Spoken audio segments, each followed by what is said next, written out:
இப்படிதான் தேவன் உத்தரவு கொடுக்கிறார் பாருங்க. அவருடைய ரத்த கோட்டைக்குள்ளாக நம்ம இருக்கும்போது அவருடைய உத்தரவு இல்லாம சாத்தான் நம்மள அசைச்சு கூட பார்க்க முடியாது. அவனால நம்மளை தொடவே முடியாது.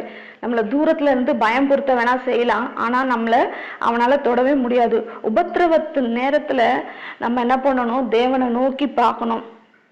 அந்த மாதிரி சமயங்கள்ல நமக்கு தோணலாம், ஐயோ தேவன் என்னோட கூட இல்லையோ, தேவன் இருக்கிறாரா இல்லையான்னு தெரியலையே, என்னை கைவிட்டுட்டாரா, நான் என்ன பாவம் பண்ணன்னு தெரியலையே அப்படின்னு சொல்லி நம்ம அந்த மாதிரி நினைக்கிற அளவுக்கு சோதனையே நமக்கு கொடுப்பான் சாத்தான். சில வேளைகள்ல தேவனே நம்மளை கைவிட்டுட்டாரே அப்படின்ற அளவுக்கு நம்ம நினைக்கிற மாதிரி இருக்கும்.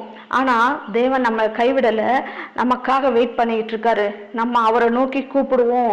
நம்மளுடைய சோதனையின் காலத்துல, வேதனையின் காலத்துல அவரை நோக்கி கூப்பிடுவோம், அவரை நோக்கி பார்ப்போம்னு சொல்லி நமக்காக அவர் வெயிட் பண்ணிட்டு இருக்கிறாரு. யோபுவும் அப்படிதான் நினைச்சான்.